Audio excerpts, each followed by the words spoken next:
Dr.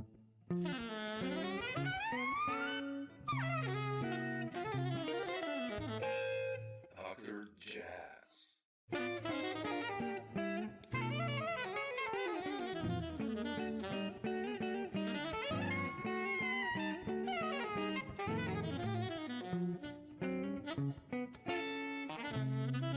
But Dr. Jazz. yeah, man, I mean, I'll just jump in actually. So, I've listened to, right before to the album, and A Soul in Time, and with Gary, and obviously Hadrien and Eric, and it's such a beautiful record. And when you contacted me, I didn't know about it, honestly. It's Right. so much music out there, so it's terrible just to get out there, and which is great in a sense, but also terrible because Yeah. Well, there are 90,000 songs are released every day. that's scary. Yeah. So even for, and then if you think about it, there's 60 million songs on Spotify every year, don't even get one play. Yeah, that's I mean, that's insane, right? so you're lucky if you even get plays, and then to get even on charts, that's a whole nother ball game. And then for this album to be on the ballot for a Grammy nomination, Yeah. is great. So yeah, they just that's the big news for the album right now. It's only been out 4 months, and it got on the ballot, so it's voted ending October 15th. So what'll happen now is November 8th, they'll announce all the nominees. Mm. So I'll find out then, because the funny thing is about this album is that when we decided to make it, Dean Brown and I, legendary guitarist, Of course. he one day on the way to the studio, when we were on the way, he goes, "James, just do whatever you want on this album because no one's going to hear it anyway." And the opposite has happened. I mean, it's gone to #1 in the charts, jazz Mm. charts and rock charts, and it's on the ballot. So yeah, pretty interesting journey. Yeah. You mentioned Dean. I want to start with Dean. And, Yeah. I've done this talk with Dean like 2 years or 3 years ago. And, obviously he's been one of my favorite guitarists and composers, and such a nice guy. And how did you get, first of all, Dean involved in this project? What's your story with him? Well, I have a band, local band called the Ghost Jazz Trio, and I started building the brand in 2020. I started the band in 2017, but came out with my first album. And the reason I even did an album, first of all, with that band was just to have something to give Yeah. to events, people that were putting on events, so they'd have a good recording. Well, then it turned out that it got nominated by the San Diego Music Awards in the Best Jazz Album category. Oh, wow. So I was like, wow, that's interesting. So then I did another album the next year. That first album was called Invisible Time, and it was an acoustic upright, me on jazz guitar, and then drums. The second one, I was lucky enough to get Nathan Brown on bass, and he was a bassist that has been touring with Coco Montoya, the guitarist, for about 15 years. He's played with Bob James, Eric Marienthal, a lot of people in the smooth jazz world. So I had kind of decided to get into the smooth jazz, contemporary jazz, because there's more money in it just to get events, because no one's going to want to listen to fusion while they're getting married. So I did the second album. It was called On the Level, and that came out on my own label, Ghost Records. And then I was lucky enough to have Patrick Yondal, who's a jazz guitarist. He has 27 albums out, very good jazz guitarist. So I featured him on it. Then the next album, called Dreams Above, the next year, featured me on the cover and featuring me, because no one knew who I was, and it was time to start getting the name out there. And all three of those albums were nominated for Best Jazz Album of the Year. Mm. So I figured I was onto something. And so then I decided I needed someone to produce the album. So I made a appointment with the engineer, Alan Sanderson, uh, who mixed the first three albums and also recorded my guitar on all the albums. And he said, you know, James, I've been working with this guy. He's a producer, musician. You might have heard of him, Dean Brown. And to be honest with you, I never heard of Dean Brown. And I'm Really? a guitar player. Wow, man. Okay. Yeah, or Wow. maybe I heard him, but it just never registered because there's a lot of guitarists. And so I said, yeah, sure. And I go, who is he? And he brought him up on Wikipedia, and I was like Billy Cobham and all these Brecker Brothers, yeah. people. Yeah, he's played with everybody and Grammy, blah, blah, blah. So I go, yeah. So I set up an appointment with him. We met in a hotel lobby and I laid out my plan for him. He liked the vision. I said, I want to do a smooth jazz, contemporary jazz album. But I wanted to feature the guitar more. He said he had listened to some of my other albums. He didn't think the guitar was featured enough. And so basically, I sent him all my songs. I don't read music. I play by ear. Oh, really? So I basically learned off records and playing with people. You know, I didn't go to formal schooling. So I would send him the recording. He had to chart it. And then he would come up with the melodies on some of them. Some of them Okay. were melodies. So we you know, did the album, and we had Nathan Brown on bass on that particular one, and we got a drummer, Trace Hodgins, who's a local drummer, very good. And my first time playing with him, and then Chase Pato on keyboards. He's kind of one of the top calls in San Diego and Southern California, and he's like a prodigy, just excellent. So he played on, you know, 3 albums, including that one. It was called Groove and Smooth, and that came out in 2023, March, on a Friday. And so we finished that. It came out, it was great. That got nominated for Best Jazz Album of the Year as well. And then when we first went in to record, Dean didn't really have any idea who I was or anything. And he called me the night after the first session and said, James, you guys are really good. He goes, I'm used to dealing with hobbyists, people that do it as a hobby. Because if you wouldn't mind, I'd love to play on the album. And I said, okay, that'd be great. So he goes, I'll do all the rhythm guitar, and you just come in and solo and do the melodies. And I said, great. So he basically set up these mock recordings where he uses digital drums and bass. And he takes those like a script to a movie and he sends them to everybody.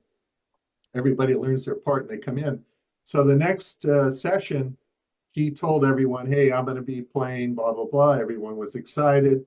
A lot of the other players had seen him with Cobham and knew who he was more than I did. And so they were very excited. And then we did the album. He solos on Spanish Seas. He does an acoustic kind of Al Di Meola type solo on there. Very good. And anyway, so what happened was back and forth, driving to and from, I'd pick him up at home. We'd drive to the studio and then back home. We would talk a lot about fusion. I told him my story. You know, he would tell me stories. So during the editing, when we were recording, I would play some of my fusion stuff on my guitar. So a couple months after, we kept in touch because he's a tennis person. He loves tennis, and I love tennis. So we would text each other every day because it was in the middle of the tennis season and all this. And so we were back and forth and talking about this and that. And then he said, hey, James, what were those songs you were playing while we were editing? I go, they're songs that I wrote that are jazz fusion songs. And he says, they're really beautiful. He goes, you should record them. And I said, yeah, you know, because it's an expense and it's not going to, you know, he goes, if nothing else, just to have the recording for yourself. And he said, I'd love to be a part of it because it's in my wheelhouse. I haven't done an album in 6 years, and this would be an opportunity for me to, kind of get my juices flowing. And he kind of liked my ambitious personality anyway, because he was kind of resting on his laurels, teaching and playing now and then. Yeah. So I said, sure, let's do it. And I said, did you want to have the same guys in the album? And he was like, no. This album, there's only 2 people that I know that would be qualified, or 3 really, but 2 that I would want on this album. He goes, Gary-Husband and Hadrien Feraud, because Gary's been playing with McLaughlin, Fourth Dimension. Hadrien plays with everybody, and he's played with McLaughlin, been on a few recordings. And I was, kind of, okay, that'd be great, and that kind of built my confidence up too, because here's Dean Brown suggesting these 2 top-tier players to play with me, and he's putting his reputation and his, who he is on the line with these guys, and that kind of made me think, wow, he likes my playing. He thinks that I'm good enough to play with them, because Samo,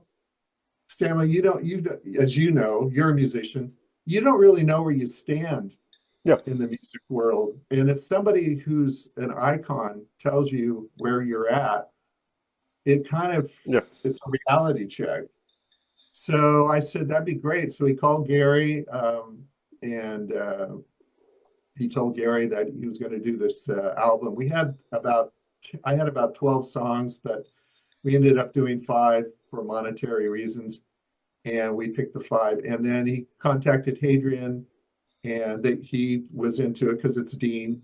They're good friends, play with him. And Gary's been wanting to do an album with him forever, since they played together with Cobham. So that's how it started. And then Hadrien, it was great because he only had to write charts for Gary, because Hadrien does not read charts like I don't read charts. Really? I didn't know that. Wow. Yeah, he's just learned like I did by ear. Really? I didn't know that. Yeah, amazing. So I was like, oh, so that was going to be easier for Dean. And Dean said, he was telling me, he goes, this album, I want this to be kind of like the 70s, kind of, because we had talked about it, where guitar players, if you go online now, you see these guitar players, and they do they're amazing riffs, and they probably took like 10 takes to get it. He goes, I just want you to come in the studio and play your ass off, and don't, I want blood on the floor, and just go for it. No effects, just crank it. And harken back to the 70s as far as production and composition, because my songs kind of are structured like that. Yep. And as you know, a lot of songs these days, Simon Phillips and a lot of these fusion players, Donati, they just have a groove basically that goes through it, and they do these spectacular melodies, solos, but they don't have a lot of tension and slow, and that's one of the things that Dean liked about this album. So we started recording, and what we did is we sent the mock-ups to both of them, and then Gary was going to do the drums first. And Gary, because of all his experience playing with McLaughlin, live performances and stuff, he had to basically formulate what the song was going to sound like, where I would solo in his mind. And he would have to, because from his experience, okay, the guitar player is going to be ripping at this point. So then he kicks into maybe a double kick and starts grooving, and then comes out of it. So he did the drums. Dean, to interject a little bit about Dean, he started not feeling well about August, and saying he was tired and stuff, and he wasn't feeling too good. So he was being checked out by the doctor. So he came in, and we listened to the drum tracks, and he loved it. And then we sent those to Hadrien, and Hadrien did his bass lines. Took a little longer till December. And then we sent those to Gary, and he had more. Gary did all the drums in one day. Did it in 7 hours. Man, yeah, he's insane. He's he's crazy. Beautiful drums too. Yeah, he's So amazing. then, Yeah, yeah, so then Hadrien had more time, and then we sent the keyboards he could do at home, so he had a lot more time to work with them. But during that time, and then I had done some mock guitar. All the guitar you hear is what I did with the mock recording. I didn't want to redo my guitar after they did theirs because it would take away from the magic. They were playing off what they heard me do. yeah, So even if I hit wrong notes or whatever, I didn't care because you know what I mean? It might yeah, sound too sure. forced. Yeah. So during that time, Dean started getting worse feeling, and he went into the hospital in October of 2023, and then I went to visit him because he was in there for a couple of weeks, and it turned out he had an aggressive form of cancer. So that was very disheartening, and he told me. And then the funny thing is that before he went into the hospital, he went one more time to the studio with me, and I brought him a cane. Wow. And I had to help him from the door, physically walk him to my car and pick his legs up and put him in the car. And I told Dean, you don't need to go to the studio. We can do this after your checkups and all that. But he was so passionate about this album that he was in pain. I mean, he said he felt like knives were sticking in his back, and he was just, so we went there and did all that. And then that was the last time he was in the studio. So when I went to see him in the hospital, he, said, promise me you'll finish this album. If anything happens, I can't do it. I said, okay. So I told Gary and Hadrien what was happening, and they said, yes, for sure, we'll finish it for him. Obviously. So I contacted Eric Marienthal to let him know that Dean's was worsening and that he should start a GoFundMe page. So he went ahead and posted a GoFundMe page, and I had talked to Dean about having Eric play on one of the songs, Soul in Time. And I told Eric that I wanted sax on there, and it was actually Dean who said Eric would sound great on this. And I told Eric about it, and he said he would love to play. So it morphed from a James Morgan solo album into like a tribute kind of album to Dean to finish possibly his last music project. Yep. And so it became that. And so we spent the next year. So then in December, I got all the finished product except my guitar on a flash drive. Took it to Dean, but by this time Dean was taken to another place in ICU, and I went in, and of course he couldn't talk. He had, tubes and things, and I just told him, everyone loves you. We're going to finish this album. I hope you get better. But I think he already knew what he didn't want to tell me. He couldn't talk, but he didn't want me to know.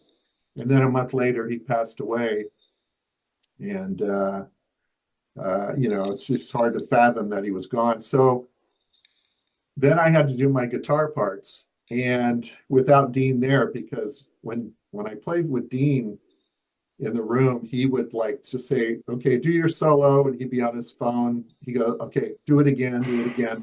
And he goes, okay, I can work with that. And then he would work with it. And then there would be parts where I might not like what I did, and he goes, oh, I love that. Like I hit a string with my thumb by accident. Yeah, those are good moments. Yeah. And he goes, because it's real. It's not, all polished and technical. He was such a player, himself. So yes. Yeah, makes sense. So that's what happened. Then I talked to Eric, and I said, if you want to play on this, Dean really wanted you to play on it. And he said yes. And they donated their time after that. To Hadrien and Eric, because I was paying for it, obviously. And that was just because they wanted to be a part of this thing. And funny thing is I named the album A Soul in Time before it was kind of prophetic in a way because Dean was a soul in time, you know. And yeah, so we finished the album, and Guitar One Records is the label I go with. And as you know, labels nowadays are really just marketing tools. Yeah, yeah. They don't pay for recordings, and you know. Yeah, it's over. Yeah. So that's how Dean became involved in you know, he was a real part of this album. So when I was soloing, doing my solos, the first song On the Edge was the first take. And I had to think in my mind that Dean was in the room telling me, because he would tell me, he told me his advice, James, practice your ass off with these things at home, but when you come in the studio, forget everything you did. Because just play in the moment, you know, and that's what I did. I just imagine myself playing with those guys like you would a backtracking, and you just in your room and you just close your eyes, and so yeah, and then the album came out and released the single first. We did an edited version of A Soul in Time with Eric for Smooth Jazz Radio that made it on the top 100 charts. It actually closed number 73 and the top 100 smooth jazz charts for 2023. I mean, here again, it was an album that no one was going to hear, you know. So yeah, that was the journey to record the A Soul in Time. Interesting. Yeah. Yeah. Interesting, man. What about the tunes? I wanted to ask you about the tunes. You know, they're like, what was your process when writing them or when making these sketches? I mean, they're beautiful melodies. Yeah, the and, arrangements. You know, yeah, the arrangements are beautiful. And well, what I did is I send the song form to him, and Dean would write the melodies harmonizing with the chord form. Okay. And yeah, he was a genius at writing melodies. Those melodies are amazing. I mean, if you listen to A Feather's Touch, yeah, it's beautiful. All that synthesizer work, melodies, all written out. Really? Oh wow. Okay. Yeah. And Eyes of Truth. Yeah. So On the Edge was a song that I had written before. One of the ones he heard. He liked it. We agreed on that one. Feather's Touch, I wrote a couple of weeks before we recorded. He wanted something. He says, do you have anything that has more of a kind of a groove beat that can be radio friendly, but kind of, I said, I'll write something. So I did. And then Eyes of Truth was a song I wrote back in the 90s. Oh. And Samba Sky, I also wrote back in like around 94. Well, all right. But I just never recorded it. And he liked it. He just thought it had a lot of energy, and it was reminiscent of Al Di Meola, kind of Return to Forever. Yep.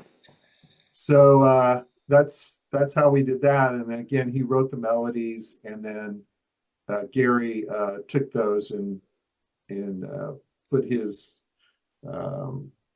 story. The thing is, when you play with players like Gary and Hadrien and Eric, they're not studio musicians, so you don't tell them, hey, do this, do that. You just say, because they have a story to tell. Absolutely, yeah. And you just give it to them, and it's that kind of music, as you can hear, that's so natural for them to play. 5/5. The song Eyes of Truth has 5 different time signatures. Oh, but for Gary, that's like, he played with Holdsworth, and stuff like that. So it's like. Yeah. And as Holdsworth, he would tell you that Holdsworth would tell him, he liked it more when he played outside and flavored it up and I like that too, because it gives you more freedom. I think a lot of players, to be honest with you, the smooth jazz or the music I play with Ghost Jazz Trio is harder for me to play than jazz fusion, because it's structured and I have to stay in it's like a Navy SEAL. I have to stay in my 3-foot world. I can't go out of it. And unless it's a club, then we can kind of spread out a little bit. But with jazz fusion rock, I mean, it's about breaking barriers and in pushing yourself to new heights. I mean, you can tell on my solos that I'm just like on the edge, like the song On the Edge. I'm just I'm playing with these players, and I know that I have to deliver my best as far as what my story is, not necessarily technically or anything. So that's kind of how the songs came to be, you know? Yeah, interesting. And I think they sound good because it's a combination of everybody's story, interpretation of it. Yeah, definitely. Hadrien's amazing, Oh, you know. man, both of these guys, you know, Yeah, beautiful trio. Yeah. Uh, yeah. you mentioned Al Di Meola and McLaughlin before. Were these guys that, you know, I guess in the mid 70s when you were A teen. a teen, you know, that those guys were probably really important, or like, how did you get into this music, like into fusion and Well, jazz and and I'll tell you, it's interesting because in my teens, everybody was listening to Grand Funk Railroad 10 years after The Who, Zeppelin, Journey had just come out. yeah, And I was listening to my brother who lived in Carmel. Grew up in the Monterey Bay area. He was listening to ECM records and, you know, Airto and, you know, Chick Corea albums and things like that. So I was listening to John McLaughlin when McLaughlin came out with the Intermounting Flame. hmm You know, actually to go all the way back, the Beatles were like a huge inspiration when I first heard them. So that to see the fun, you know, in the movie A Hard Day's Night, it's yeah, wow, that's fun. Music's fun, and I wanted to do that. So what happened was I listened to Intermounting Flame, and then returned. My brother brought over Hymn to the Seventh Galaxy album, Return to Forever. oh, with Bill Connors, right? That one, I think. Yeah, Yeah, and he I said, "You love got to that. hear this album." And he's 4 years older than me, so I was 15, and he was, you know, almost 20. And so he goes, "Oh yeah, I saw these guys, and the guitar player, he just looks up in the air and plays. He's just amazing." And I heard it, and I was like, "I want to play like that." So I started playing with the records, Intermounting Flame, and so I would get jam sessions together for the next few years, playing Birds of Fire, Yeah, and I would copy the chords off the record, not knowing, thinking of time, but just the chords. And then I'd play Vulcan Worlds off Stanley Clark's album, yeah. you know, different songs. So what happened was years later, I was up in Berkeley at a record store called Leopold's Records, very popular record store there. And I went back to the back room and I pushed the door open because it had separate music playing from the rock music. And a poster blew up, and I thought I saw the name Bill Connors on an index card. So I lifted it up, and it said Bill Connors is giving guitar lessons. So I took the whole card and I took it home, and I called the number, and it turned out it was his girlfriend, but they had split up. And she said he moved back to Los Angeles to live with his parents. So I was able to track his number down, his parents' number. I was almost 20 at this time, so I called up and I pretended I was a manager, like, yeah. And I had to lower my voice. I was like, "Yeah, I'd like to speak to Bill Connors. If you could have him call, blah blah blah." So not I forgot about it. And a few weeks later, the phone rings, and I'm living with my mom at the time. I'm upstairs practicing, and my mom yells, the phone rang back then, and she says, "BC is on the phone." And I go, "Oh." So I pick up the phone, and he goes, "Hi, is this James?" I go, "Yeah." He goes, "This is Bill Connors." And I started hyperventilating, you know, get nervous, like, "Oh shit, it's Bill." And he goes, "Are you the manager that called?" And I said, "Hey, I'm just James. I was just trying to get a hold of you." And he liked that. He goes, "Well, that was, I like that," he said. So he goes, "Oh, I live in Half Moon Bay, which is north of Santa Cruz, where I lived. And I'm giving lessons. So if you'd like to come up." I said, "Well, I also have a friend who would like to take lessons." He said, "Sure." So I went up there, and at that time I was really into McLaughlin. I was playing a white Les Paul, and I wore white clothes, and I even joined Sri Shimnoi's. I was initiated, and I was doing meditations with Carlos okay. Santana and his wife because I was into the whole Sri Shimnoi thing. And so I showed up wearing all white and with my guitar, and he just looked at me and kind of almost laughed because he knew I was a McLaughlin clone, you know. So I took my lesson. I waited outside. My friend took the lesson. Then we drove home. But at the end of the lesson, he says, "Do me a favor, just wear normal clothes when you come in next time." And he goes, and I told him I was taking music courses at college. I started. He goes, "Drop out." He goes, "I'll teach you everything you need to know." And I go, "Okay." So I dropped out, and it turned out that he wanted to be paid with pot, marijuana. Yeah. So I would just bring him weed, Oh, and it turned out in those days my mom grew weed. So I was that's only in California possible. yeah. That's like, So I was bringing him bags of weed, and he would smoke, and we would smoke, and then we'd do the lesson. So he lived in this little room that was no bigger than a bedroom, maybe 100 square feet. He had a small cot, a chair with a footstool, and he had a picture of Segovia behind the chair.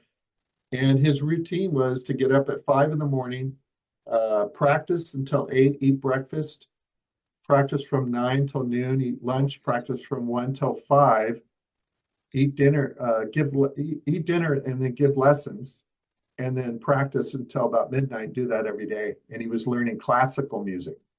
So what happened was hanging out, we kind of became friends. He liked, he would tell me stories about Chick, and how he was kind of bitter about that whole thing because Chick had replaced a lot of his guitar playing on the record with the organ. And the whole Scientology thing too was interfering with their relationship. So anyway, he was into classical. He was into this guy named Jim Bream or something. He was a classical guitarist. I think that's what his name was. Yep. And they were having a classical guitar festival in Carmel. So we ended up driving down there for the 3-day festival and stayed at my brother's house, who turned me on to Bill. So my brother was very excited to meet Bill Connors, who, and Bill cooked us dinner, made chicken cacciatore, told us stories about how he stole his first amplifier he ever had from Guitar Center in Los Angeles, broke into Guitar Center after midnight and running across Sunset Boulevard with and how he made a fake stage in his bedroom so he could hide it from his parents and store it under the, so it was just funny to hang out with the guy that you kind of idolized and became friends with. So that was my introduction to that kind of music. And so from then on, I just did jazz fusion bands and played and just jammed and kind of played clubs once in a while. Didn't do any recordings. And then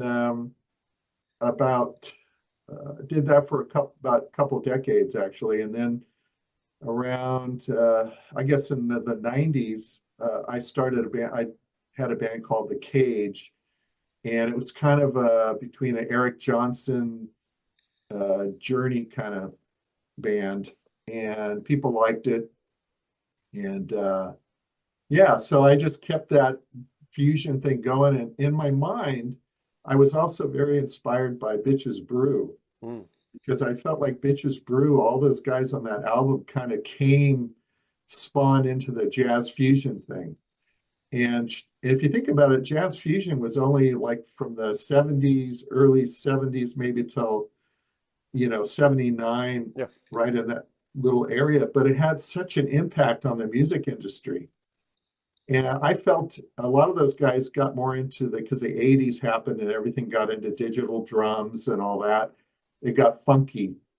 And I wanted to keep doing what I heard in the 70s. So I kept that up, and until I actually started the Ghost Jazz Trio, when I switched more into the contemporary jazz to get work. Because again, uh, that wasn't a monetizable, music. So the funny thing is, Samo, that's interesting is that the interviews that I do with some of these people on YouTube and stuff that are younger, or people I talk to, they think this is new music. Okay. They'll go, Well, I mean, wow, it is new still, but yeah, but they'll yeah. go, it's neat how you combine rock with jazz. Oh, come on. And, and I'm like, yeah, well, there was a period when people did that. And I tell them about it. But so I feel like this album is really a tribute to that time. Mm, I hope that it comes across like that. And if it does get nominated, which I'll find out November 8th or so, and if it happens to win by any chance, because anything's possible, I would love it to win because it would be a legacy to Dean. yeah. And I could dedicate everything and really, feel like it came full circle, Mm, yeah. So, I mean, I'm Yeah. 67 years old and I'm finally Yeah. Yeah, and never too late, man. doing it. Yeah. So It's never too late, yeah. But you and Dean must have been the same age, right? Kind of he more or was less. 3 years older than me. Yeah. I thought so, yeah. And then Demiola, who I've communicated with too. It's funny because I've always had brushes with the greats. When I had my band Dialogue project, which was nominated for a Best Jazz Album, even though it was Jazz Rock Fusion, the album was called Jazz Fusion, The Art of Jazz Fusion. And we opened for Allan Holdsworth. Well, Mm, as you know, Allan Holdsworth usually just his band plays. He was on the phone talking to the owner of a club called Brick by Brick in San Diego, a guy named Max. And he heard my CD in the background well, because his girlfriend's brother was the keyboardist in my band and had given him the CD. And he goes, "Who's that playing in the background?" He goes, "Oh, that's a local band my girlfriend's brother's in called Dialogue Project." And there's videos on my Ghost Jazz Trio channel. And he goes, "Wow." He goes, "Why don't you see if they'd like to open for me?" And he called and said, Holdsworth would like you to open. I was like, great. So I got to open for him, meet him, beautiful, man. Yeah. Donati played on drums. It was in 2013, I think, on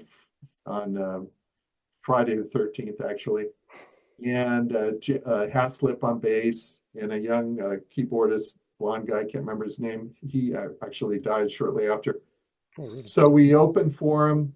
It was mostly guys there, and they were all coming up getting our autograph because they figured because we were opening that we were somebody. So I was autographing albums and giving them to people. It was great. And and then I could see Allan over on the side watching us while we were playing and stuff, and it was just it was surreal. So did that, and then I actually bumped into him at a music store in the acoustic guitar section in a room, and he was playing, and we ended up jamming together and talking about some stuff. And then so I met Bill and him, and got to open for him, and then who else? And then of course Dean. Yeah.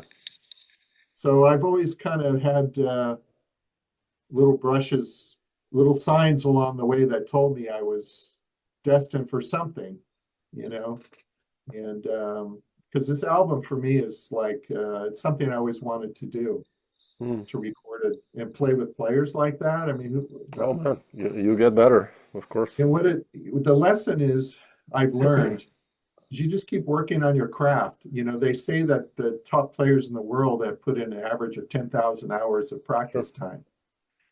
So if you just keep up your story and you play and play, when those opportunities come and you're ready for them, you don't know how it's going to happen. It's mostly luck. I mean, there's a lot of players that I think are greater than me, but they may never get the opportunities I've had. Of course, yep. And you just have to, feel blessed and stay true to yourself, Yeah, I agree. Yeah. And this story is going on, right? I saw on your Bandcamp. You have basically a new one with Hadrien Yeah, and so Gary since coming this up. I one mean, is, I've been getting a lot of emails and messages, and then people, interviewers saying, the EP album is good, but it's too short. I want more. Are you just teasing us? Are you going to do a new one? So I talked to Gary and I said, would you like to do another album? Seems to be working. I mean, we're on the ballot, you know. And Hadrien, they said, yeah, hmm, we'd love to do it. beautiful. But as you know, they're both very busy. Gary's currently doing this weekend a drum clinic. McLaughlin's there, and the drummer that plays with Fourth Dimension. And then he just did a short tour with Billy Cobham Oh yeah, he was University. in Europe. Yeah. Yeah, and then he just recorded with Robin Ford. He's going to be touring with Robin Ford at the end of it. And then, of course, Hadrien's playing Keiko Matsui, and always. So we probably won't start the process. According to Gary, he said he's busy up till the end of the year, till the start of 2025, which is fine because it gives me time to work on songs. And I've already sent him like 2 or 3 songs to put in file. And then when they get time, they can. So how it'll work this time, since Dean isn't with us, Gary, who helped produce the last album, and he's the one who we sent the tapes to, who went in and had 2 of the top engineers in the world really work on it. He's going to go ahead and write the melodies. He's going to do what Dean did and work with the form and help produce it. And then Hadrien, I actually sent him a song that I titled Feraud's Mirage, 2 French words, where he can do not that fast stuff he does, but that fretless sound Yeah. he gets, that sound. So I wrote this song and I sent it to him and I said, you write the melody, you're going to play the melody on the song. So yeah, we've kind of started the process, Beautiful. but yeah. So, and I came up with the name Bridge to Forever, which is kind of a takeoff on Return to Forever. But music to me is like, first of all, notes are like, they're invisible. Music is just in the ethereal environment around us in our. Yeah. So you take them and you pull them in, and then you transform them into what physical world that people can hear. So Bridge to Forever, for me, means that the music is kind of a bridge between the physical world and the spiritual world. And that's what I got out of listening to McLaughlin when I was young. It's all about your higher self and reflecting that part of yourself. It's not about trying to make a movie or play music to appeal to anybody. So yeah. Interesting. Yeah. So we'll come out with that. Do you want to play live gigs also with these 2 guys? I mean, is that an option or? Again, we get a lot of questions about that, but and I've talked to Gary. The problem is that Gary plays keyboards and drums on the album. Oh yeah, shit, yeah. So if we got a drummer, it would probably be like Chambers, Dennis Chambers would be good. He could play the drums, and Yeah, Gary it has could to be play. really high level. Yeah, yeah. Yeah. Or best of worlds would be Cobham. But if Gary came to LA, I told him, we could always do a short gig at some local clubs. Yeah. Yeah. Interesting. But yeah, I'd love to play live with these guys, but having the recording, I'll have that the rest of my life, True. So Yeah. Oh, beautiful, man. Yeah. yeah. Fantastic. Cool, James. I mean, yeah, Yeah. it was nice to So hear. Yeah, one love of to the talk things about this. one of the things about Gary, I refer to him as like a Swiss Army knife. He can do everything, He's such a great synthesizer player, acoustic piano. And I had told Dean, where you hear the acoustic piano, I asked for that. And because his playing is so beautiful on acoustic, and And I mean, to me, the greatest synthesizer player was Jan Hammer, Jan Jan Hammer. Hammer. Yeah, sure. Yeah. You know, he He was was amazing. Yeah, he was insane. Yeah. Yeah, I mean, Very- Chick Corea was good, but he was not like as good as him. Yeah. David Sancious was another, you know, some of sure. my influences, guitar players that grew up was Icarus Johnson, um, David Sancious, Forest of Feelings album was great. John McLaughlin, Al Di Meola, I saw him live numerous times. In fact, when I saw him with Return to Forever, and when he first started with them, he played in Santa Cruz. And this is why we connected later. He used to record their concerts on a cassette player, and I was sitting in the front row, and he asked me if I could turn it on and off between the songs, and I said sure. So then after the concert, he asked if I wanted to come and hang out the hotel room with him and the band. I said sure. Oh, So wow, beautiful. yeah, so I went to a place called the Dream Inn, and I walked in the hotel room, and here comes Lenny White with a girl under each arm. He had a bow around his neck and his sombrero hat. Stanley Clarke was laying on the one bed reading L. Ron Hubbard's Scientology book. And Al Di Meola was out on the balcony with a girl. Of course, he was, you know, very cute back then and ladies' man, drinking a beer, talking to her. And I was sitting on the bed talking to Stanley about Dianetics and Scientology. And Chick Corea came and knocked on the door and to tell them he was driving up to San Francisco that night for the gig the next night. And when he came in, Al Di Meola threw the beer off the balcony into the swimming pool because in Scientology, they're not supposed to be drinking or anything. And he had rules. So, which Al will tell you became a point of contention. And it was with a lot of members in there that he had played with. Scott Henderson, that's why he didn't work out. Oh, yeah, exactly. Yeah. Yeah. So anyway, so that I met Al then and hung out with them. And then I met Al in Maui years later. I was a manager at a restaurant. And well, I met Al after that. No, before that. So I met Al at the Hyatt. I was working as a waiter in a restaurant, and my mom was waiting for me. And she was talking to Al Di Meola in the lobby. He bought her a drink. And she goes, "Oh, I was just talking to Al Di Meola, blah, blah, blah." And I go, "What? You know, he's here?" And then I saw him walk by. And she goes, "Yeah, he bought me a Mai Tai." And we were talking, and I told him, "You're a guitar player." So I ended up getting a job a little later as another person I met along the way. Mark Egan and Danny Gottlieb used to do a duo together where Mark would put a digital delay on and play over it, and Danny Gottlieb would play drums. So they were on their way back from Japan doing a tour, and they stopped in Hawaii, and they stayed at this restaurant I was managing that was also had 14-room hotel out in kind of a jungle.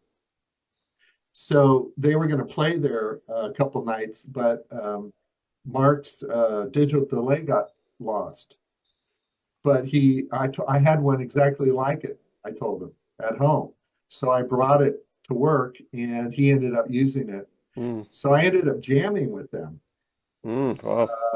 We ended up leaving the restaurant, and a friend of mine was building a house, and they had a structure of a foundation and generators there to work on the house. And we ended up turning the generators on, and I was playing my guitar, and I'm jamming with Mark Egan and Danny Gottlieb, you know, out of the blue.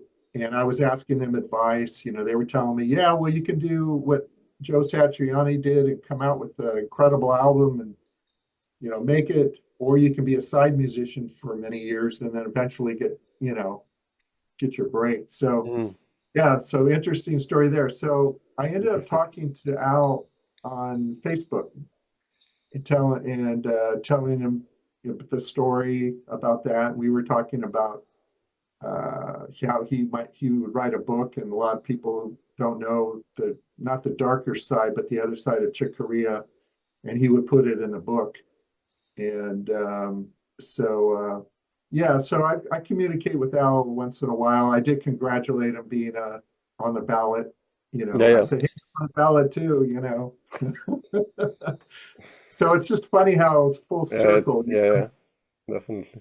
Yeah. So I've Interesting. had an interesting career. Nobody knows who I am. I'm kind of the unknown guy that's all of a sudden playing with, you know, two guys that are, you know, or the drummer, primary drummer for Allan Holdsworth and Yeah, yeah, McLaughlin, definitely.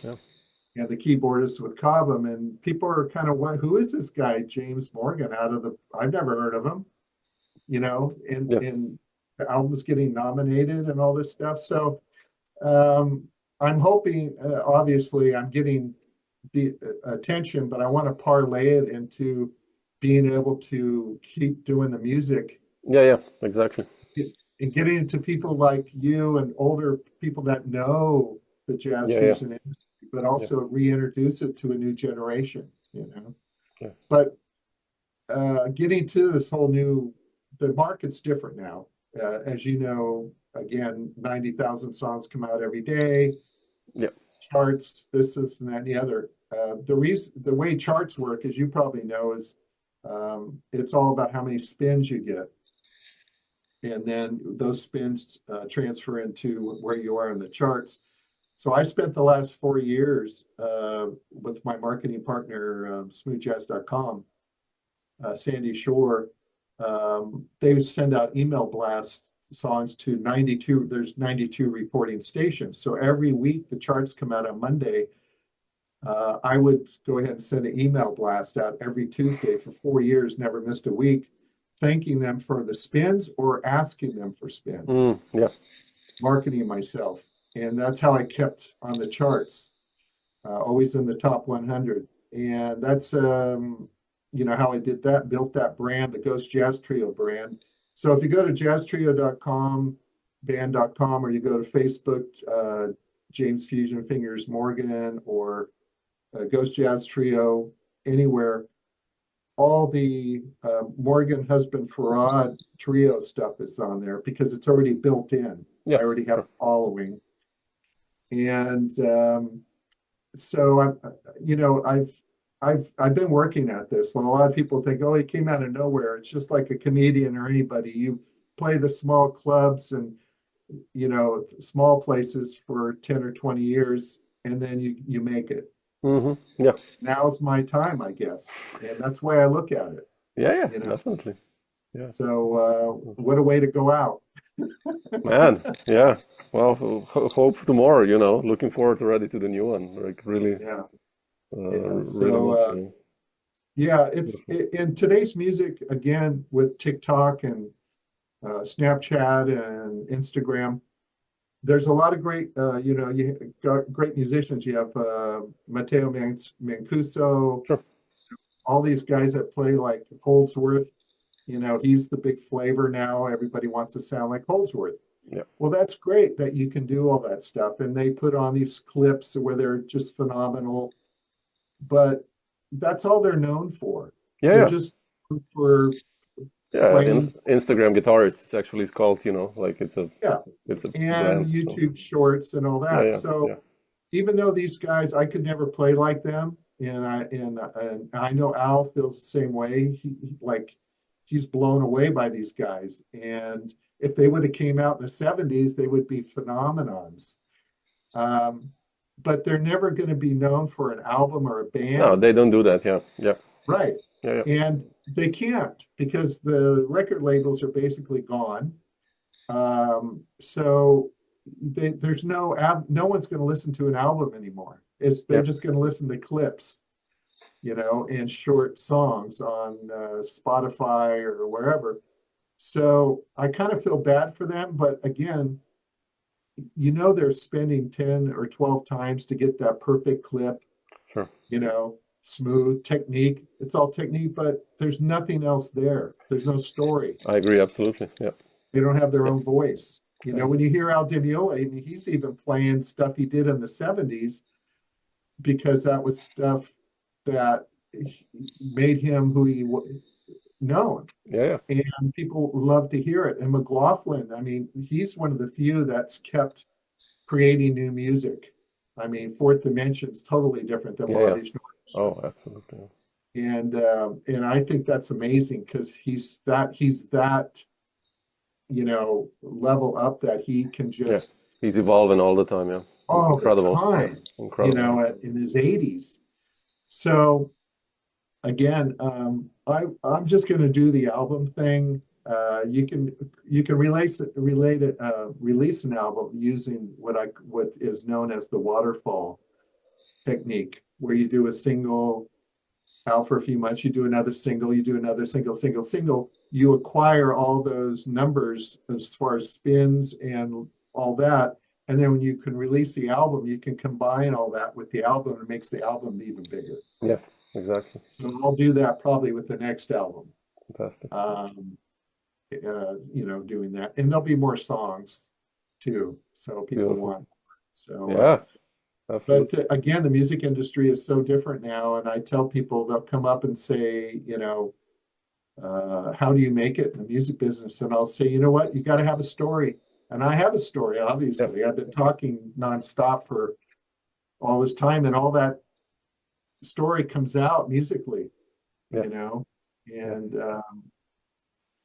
I feel bad for a lot of these great guitar players that are out there right now, because they go out and do an Allan Holdsworth session to tribute to Allan Holdsworth, and nothing's a band, everything's ensembles. They're all guests, artists playing with each other. It's a different world now. So True. yeah, definitely. But yeah, I think good music in the end comes out, or survives or stays. That's always been like that, and yeah, I think that's how it will be still. I hope, I guess.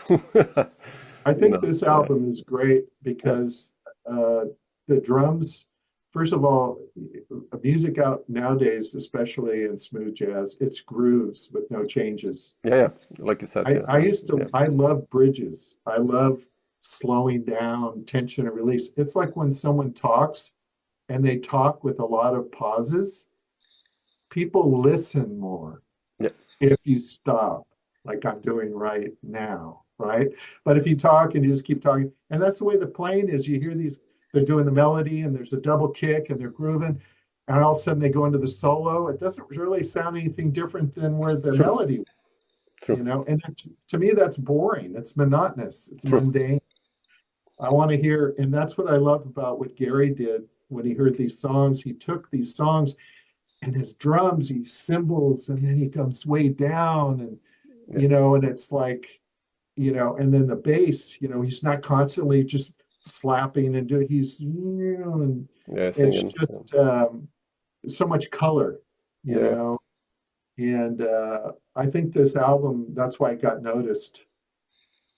I hope it does get a nomination. I really do, and it deserves it. Not just for me. To me, it's just an accolade that I can use to get more work, but really, again, to honor Dean Brown, who to me was an educator, great musician. He moved around. He was animated on stage. He actually introduced Hadrien to Western United States.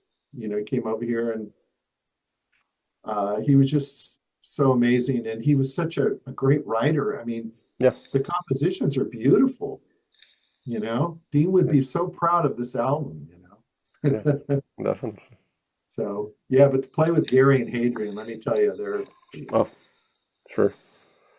I know. Gary's and very, very nice. Both of them very cool. Hadrien is more of a wild card, kind of a smart ass, shoot from the hip guy, and Gary's very proper, Englishman. Yeah. Beautiful, man. Cool, James. I mean, I think we covered so much. How are we looking at time here? Yeah, I think about to wrap up. I think I'll let you go slowly. I'll go to bed here. I did want to take this opportunity to let people know they can go to Bandcamp. Yeah. They can type in Morgan-Guitarist Feraud, A Soul in Time. You can get a digital copy of the album. In Europe, unfortunately, it's about a $30 Yeah, sure. shipping Yeah. charge. Sure. But people have been buying it like crazy still from over there, which is amazing to me. I lowered the price on the CD so that, you know, they're basically paying shipping. And then you can get the digital, and then the other album, the last album Dean played on, Groove and Smooth, which is also on Bandcamp on the same platform. And yeah, again, if they want to stay tuned to see if how the album does for the Grammys, you can subscribe to Ghost Jazz Trio YouTube channel, Facebook, Instagram, and I'm real excited, you know, to announce more. And if it doesn't, hey, just to be on the ballot's very, very big. And I want people to know more about me because a lot of people don't. And I really appreciate you giving me the platform to talk. Gladly, man. Beautiful. Yeah. Well, thanks for finding the time and making the music, you know, and looking forward to more, like I said, you know. So beautiful. Absolutely. And keep exposing everything you do with all that lessons and intervals and all that stuff. I've actually watched a lot of your stuff. Yeah, I started doing this now. I like, you know, I teach so many students live here, so I was like, shit, I'll drop some stuff on. Well, it's very hard for me to learn after playing by ear for so long. And a lot of people say they're self-taught, but there's no such thing as self-taught. You learn from records. I watch YouTube videos, and they'll say, okay, you can use melodic minor and harmonic minor scales this way. And I watch them. The discipline involved it's, you know, for a 67-year-old guy that's been playing a certain way, it's really hard. It's hard, man. Yeah, I know. I can imagine. Yeah. But yeah, I'm just going to have fun doing what I'm doing. And again, I appreciate the opportunity to speak with you today. Yeah, thank you. Thanks for finding the time as well. So cool, James. Thanks so much, sir. All right. Peace, brother. Bye.